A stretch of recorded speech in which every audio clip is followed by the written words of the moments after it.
Damage అయిన brand ని revive చేసుకోవాలి. అదే సమయంలో మళ్లీ ఆంధ్ర అడ్మినిస్ట్రేషన్ అంటే one of the best administration గా మనం నిరూపించుకోవాల్సిన అవసరం ఉంది. ప్రజావేదిక ఉంటే అక్కడ పెట్టేవాళ్ళం. ఈ రోజు బయట పెట్టడం ఇష్టం లేక ఆ రోజు కాన్ఫరెన్స్ హాల్ కట్టుకున్నాం. అక్కడ ఇది కూడా ఆ రోజు కట్టిన కాన్ఫరెన్స్ హాలే మళ్ళా ఇక్కడ పెట్టుకునే పరిస్థితికి వచ్చాం.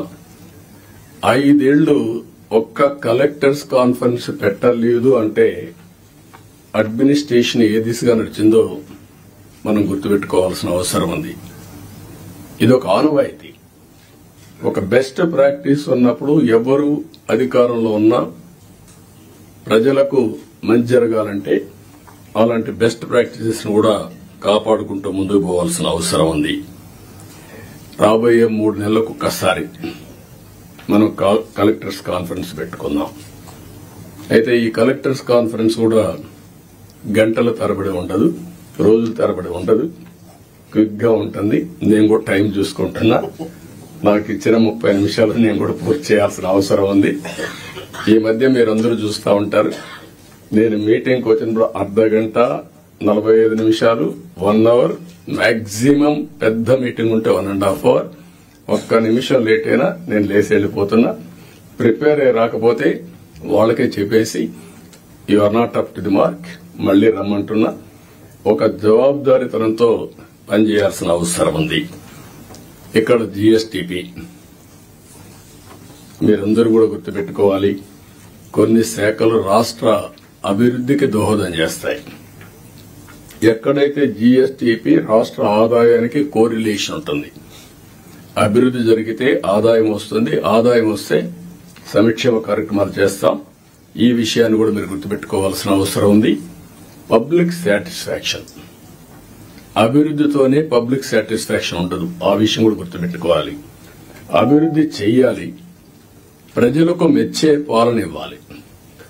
అది ఒక ముఖ్యమంత్రో, ఒక డిప్యూటీ సీఎంఓ, ఒక మంత్రో కాదు. ఇక్కడి నుంచి లాస్ట్ మైల్లో ఉండే లాస్ట్ ఫంక్షనరీ కూడా, ఆర్ లాస్ట్ మైల్లో ఉండే పొలిటికల్ ఫంక్షనరీ కూడా ఈ ప్రభుత్వ ఇమేజ్ ని నిర్దేశిస్తారు. ఈ విషయం మీరు గుర్తుపెట్టుకోవాలి. అలాంటి అందరినీ కూడా ఒక ప్రాపర్ డైరెక్షన్ గాని, ఒకవేళ అవసరమైతే దారి తప్పినప్పుడు కంట్రోల్ చేయడం గాని చాలా అవసరం. అందుకని మీ అందరినీ అది కూడా నేను రాబోయే రోజుల్లో మనందరి బాధ్యత యాజ్ ఎ లీడర్, నా రెస్పాన్సిబిలిటీ అందరి పర్ఫార్మెన్స్ అనలైజ్ చేసుకుని రైట్ మ్యాన్ రైట్ పొజిషన్ లో పెట్టి తద్వారా మెరుగైన పాలన ప్రజలకు అందించడం ఒక చీఫ్ మినిస్టర్ గా, ఒక డిప్యూటీ చీఫ్ మినిస్టర్ గా మా బాధ్యత. దానికి మేము కట్టుబడి ఉంటాం. దాన్ని కూడా ఎప్పటికెప్పుడు అనలైజ్ చేసుకుంటాం. నాతో సహా నా పర్ఫార్మెన్స్ అనలైజ్ చేసుకోవడం. అందుకే ఏమాత్రం భేషజాలు లేకుండా పవన్ కళ్యాణ్ గారు ఒక మాట అన్నారు, నేను ఇంకా నేర్చుకుంటానని. నేర్చుకోవడం అనేది అనునిత్యం చేయాల్సిన పని. Learning and delearning is a continuous process in life. మీరు నేర్చుకుంటే ముందుకెళ్తారు, నేర్చుకోకపోతే అక్కడి నుంచే డిట్రియేషన్ స్టార్ట్ అవుతుంది. ఈ విషయం కూడా మీరు గుర్తుపెట్టుకోవాల్సిన అవసరం ఉంది. ఇక్కడ కలెక్టర్స్ జనరల్ గా ఐఏఎస్ కావడం ఒక కళ. ఐఏఎస్ అయిన తర్వాత కలెక్టర్ గా పనిచేయడం అనేది మీ క్యారియర్ లో ఒక పెద్ద డ్రీమ్. ఇది మాక్సిమం 40-35 సంవత్సరాల మీ లైఫ్ లో ఒక 3 ఏళ్లు, నేనైతే 5-6 ఏళ్లు కూడా పెట్టేవాడిని బాగా పనిచేస్తే. ఎందుకంటే I want to give that stability to administration. ఇప్పుడు కూడా అది ఉంటుంది, గుర్తుపెట్టుకోండి. మీరు పని చేయకపోతే మాత్రం గ్యారంటీ లేదు. Don't mistake me. As long as you are delivering, I want to encourage stability in administration. అదే సమయంలో ఈ 3 సంవత్సరాల నుంచి 5-6 సంవత్సరాల్లో మీరు చేసే పని, మీరు కలెక్టర్స్ గా ఉన్నప్పుడు మీ జీవితంలో మీకు ఎప్పుడూ గుర్తుండే ఒక బెస్ట్ డేస్. ఈ విషయం ఆల్ కలెక్టర్స్ గుర్తుపెట్టుకోవాలి. మిగిలిన అందరికీ అన్ని పనులు చేయడానికి కొన్ని ఇబ్బందులుంటాయి, కానీ ఏ పని వచ్చినా మానవతా దృష్టితో మీరు ఆలోచించి పరిష్కారం చేసే అవకాశం, పరిష్కారం చేపించే అవకాశం జిల్లా అడ్మినిస్ట్రేషన్ లో కలెక్టర్స్ ఉంటుంది. ఆ విషయం మీరు గుర్తుపెట్టుకోవాల్సిందిగా మిమ్మల్ని కోరుతున్నా. మీరు అనుకుంటే ఒక మార్క్ క్రియేట్ చేసుకోవచ్చు మీకోసం. అలాంటి collector one of the best collector.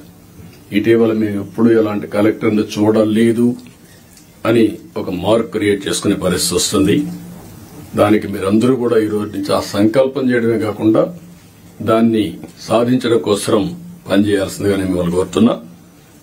రెండోది, నేను ముందే చెప్పాను, 2014 ఆ రోజు బైఫర్కేషన్ లో కొన్ని ఇబ్బందులు వచ్చాయి.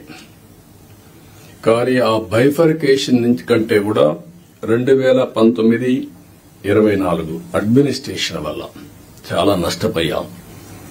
ఈ రోజు మనం ఒకసారి చూస్తే 10 లక్షల కోట్ల రూపాయలు అప్పు, 7 వైట్ పేపర్స్ పబ్లిసైజ్ చేశాం. ఎక్కడ చూసినా ఒక ఒక పరిపాలన అంటే సమస్యల్ని పరిష్కారం చేసి ప్రజలకు మెరుగైనటువంటి జీవన ప్రమాణాలు ఇవ్వాల్సిన అవసరం ఉంది.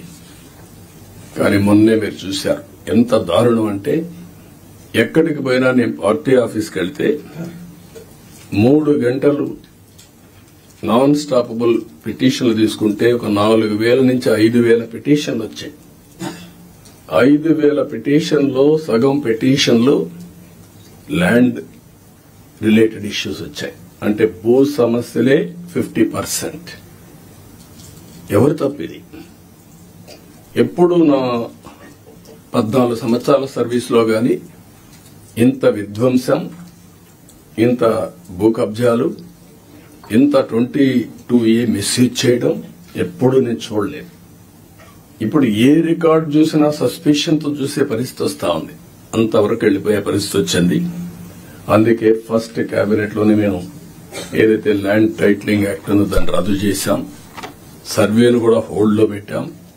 ఆ సర్వే కూడా ఇప్పుడే రెవెన్యూ మినిస్టర్ చెప్పినట్టు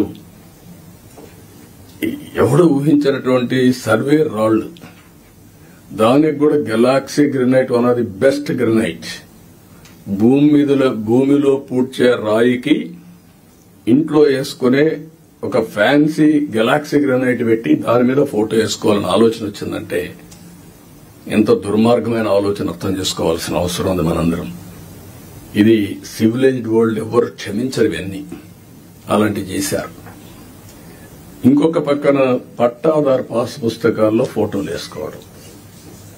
ఇట్ ఈస్ ఏ గవర్నమెంట్ ఇది అథారిటీ. పట్టా ఇచ్చేది నేనెవ్వలా.